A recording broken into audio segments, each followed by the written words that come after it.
La clé du processus de brasage manuel se trouve dans la personne qui exécute le travail.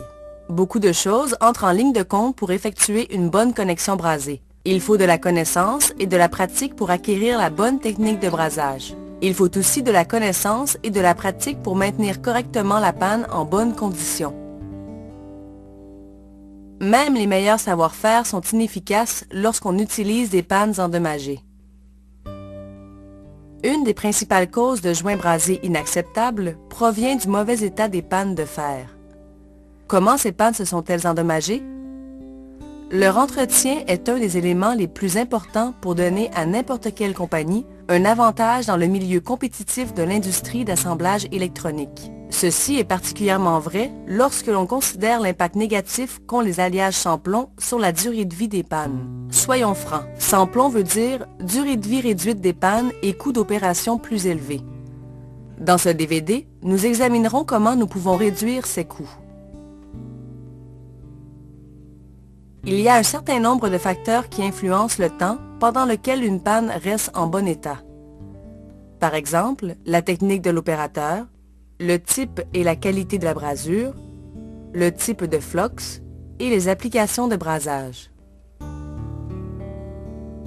Dans cette vidéo, nous parlerons des causes de défaillance des pannes et nous donnerons des directives sur la manière de prolonger leur durée de vie.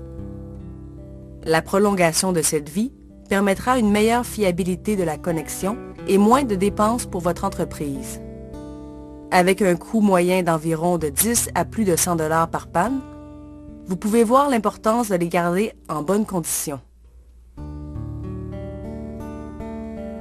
La durée de vie d'une panne de fer a toujours été un problème difficile. Il est devenu plus critique avec le passage au brasage sans plomb. Une des plus grandes critiques au sujet du brasage avec des alliages sans plomb est l'impact négatif qu'il a sur la vie des pannes. Ceci est principalement dû à la teneur élevée d'étain rencontrée dans ce type d'alliage. Par exemple, la brasure eutectique contient 63% d'étain et 37% de plomb. Par contre, l'alliage étain-argent-cuivre, communément utilisé en brasage manuel, est composé de 96,5% d'étain, 3% d'argent et 0,5% de cuivre. L'étain est un métal très corrosif. Avec une concentration de 96,5%, il finira par percer le plaquage de la panne, réduisant ainsi sa durée de vie. C'est pourquoi, lorsque l'étain dissout le plaquage, la panne devient piquée et ne retient plus la brasure. Ce phénomène ressemble à celui provoqué par une panne oxydée qui ne retient plus la brasure ou ne transfère plus la chaleur nécessaire. Pour mieux comprendre ce problème, examinons de plus près les pannes de fer à braser. En général, les pannes de fer à braser sont de même composition à l'exception de la méthode de chauffe ou de l'élément chauffant. La panne est faite de cuivre recouvert d'un plaquage de fer. Habituellement, les côtés de la panne ont un plaquage de nickel puis de chrome. Le chrome empêche la brasure de se drainer hors de la zone active de la panne. Pour finir, une couche de brasure est alors appliquée sur l'extrémité de la panne.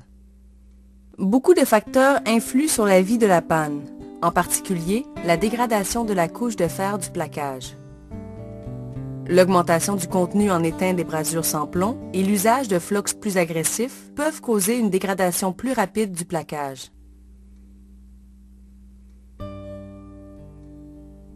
La plupart des fabricants de pannes ont maintenant augmenté l'épaisseur du plaquage, espérant ainsi prolonger la durée de vie des pannes utilisées avec des brasures à haute teneur en étain. Certaines personnes demandent pourquoi ne pas les plaquer avec une couche de fer très épaisse. La raison est que, si la couche est trop épaisse, la performance de la panne sera réduite. Cela peut, en particulier, affecter la vitesse d'échauffement de la panne. En plus d'une épaisseur de plaquage accrue, l'étamage final de la panne est fait avec de la brasure sans plomb. Cette panne sera alors acceptable pour une utilisation des procédés avec ou sans plomb. Dans les brasures avec plomb et sans plomb, l'étain formera une couche intermétallique avec beaucoup d'autres métaux. La formation de cette couche intermétallique d'étain permet à la brasure de coller à la surface abrasée. C'est ce que l'on appelle le mouillage. Cela signifie que l'étain de la brasure se mélange aux autres métaux, en particulier avec le plaquage en fer qui protège le cuivre de la panne. Chaque fois que la panne est essuyée, une petite quantité de plaquage part avec la brasure. Finalement, ceci éliminera suffisamment de plaquage pour exposer le cuivre du dessous. Le cuivre est une excellente source de chaleur, mais n'est pas très résistant. Dès qu'il est découvert, le flox et l'étain de la brasure le corrodent, créant des trous ou des fissures. Ces trous ou fissures peuvent suffisamment affaiblir la panne pour la casser.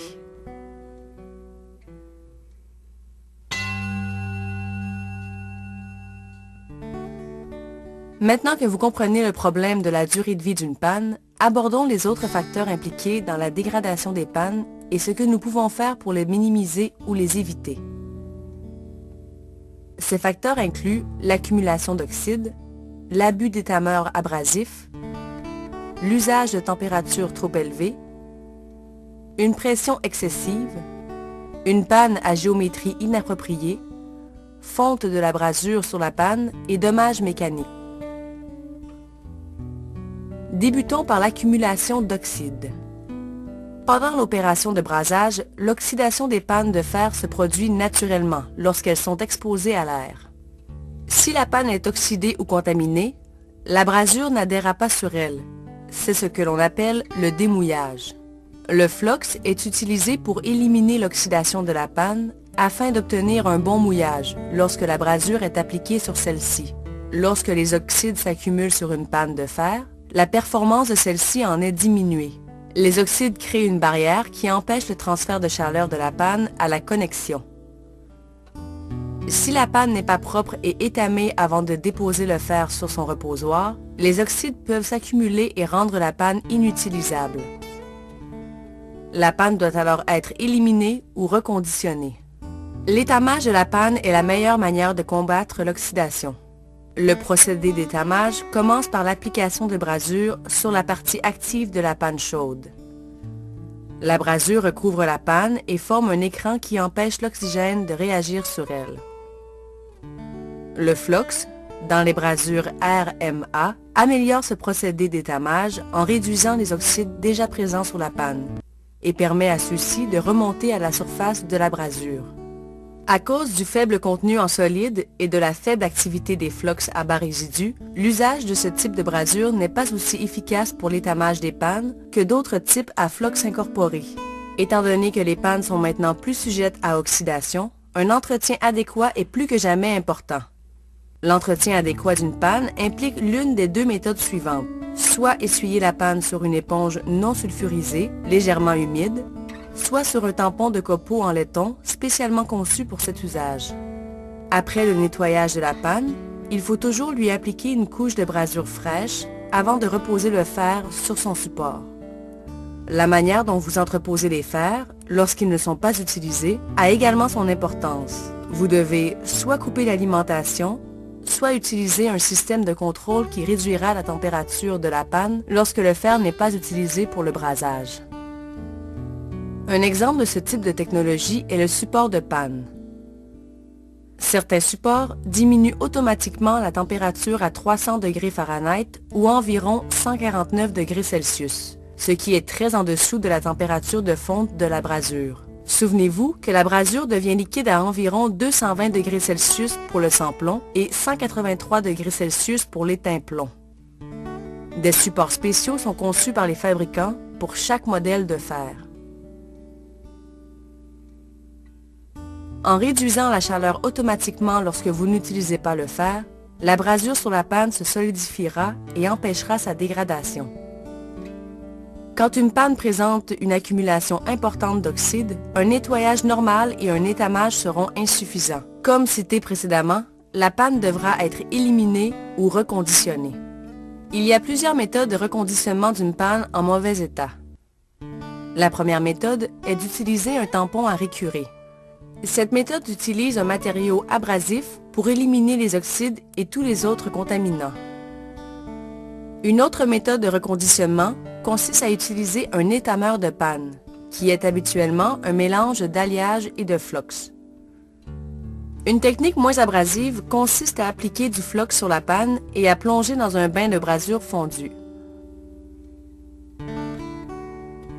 La meilleure méthode de reconditionnement d'une panne est de ne jamais la laisser se dégrader. Ne faites pas confiance au reconditionnement fréquent pour compenser les mauvaises habitudes d'entretien. La surface de la panne est plaquée et l'usage excessif de méthodes de reconditionnement dégradera le plaquage et réduira la vie de la panne. Et n'utilisez jamais de papier abrasif ou de grandes quantités de flox pour enlever l'oxydation. Ceci enlèverait le plaquage en même temps que l'oxydation.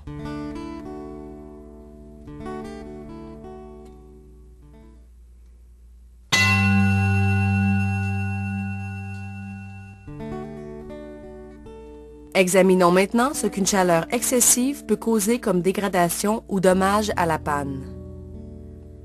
Les procédés de brasage sans plomb requièrent de plus hautes températures, ce qui signifie que le plaquage de la panne sera soumis à de plus grandes températures de surface. Mettre en contact une panne chaude avec une éponge trop mouillée peut provoquer un choc thermique extrêmement important, qui peut créer des microfractures dans le plaquage de fer. Garder la panne propre est extrêmement important, mais de l'essuyer constamment sur une éponge humide peut causer sa défaillance prématurée. Un essuyage excessif provoque une hausse et une baisse importante de la température. Lorsque cela se produit, les différentes couches de métaux de la panne se dilatent et se contractent maintes fois. Ce cycle thermique mène à la fatigue du métal et ultimement à la destruction de la panne. Plus vous essuyez fréquemment la panne, plus vous créez de stress.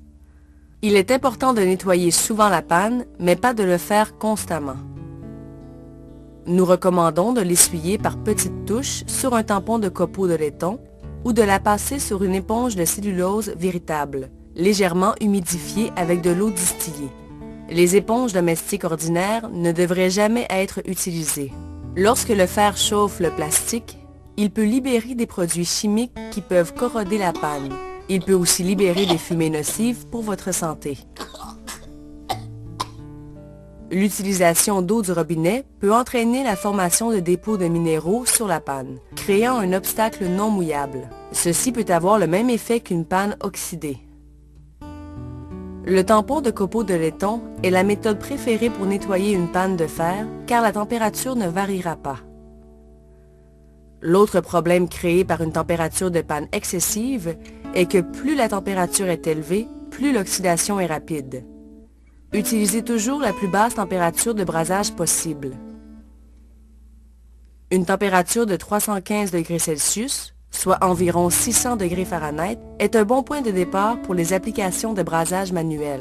Une autre cause de détérioration des pannes est d'exercer une pression excessive durant le brasage. Beaucoup d'opérateurs sentent le besoin d'appuyer fortement pour transférer plus de chaleur à une connexion difficile à réaliser. Appuyer plus fort ne fait pas chauffer la connexion plus rapidement. Non seulement cette pratique cause des dommages aux pistes des circuits et aux substrats, mais les pannes peuvent aussi se déformer. Voici quelques exemples de pannes qui ont été déformées par une trop grande pression. Remarquez que cela se produit surtout avec les pannes coniques ou pointues. Les pannes très fines pour le montage en surface sont particulièrement vulnérables. Le pliage des pannes provoquera, à la longue, l'apparition de microfractures ou fissures. Lorsqu'une fissure est créée à la surface de la panne, l'âme de cuivre est exposée à l'humidité, à l'oxygène et à l'étain. Ce dommage mécanique accélérera l'érosion du cuivre et rendra la panne inutilisable.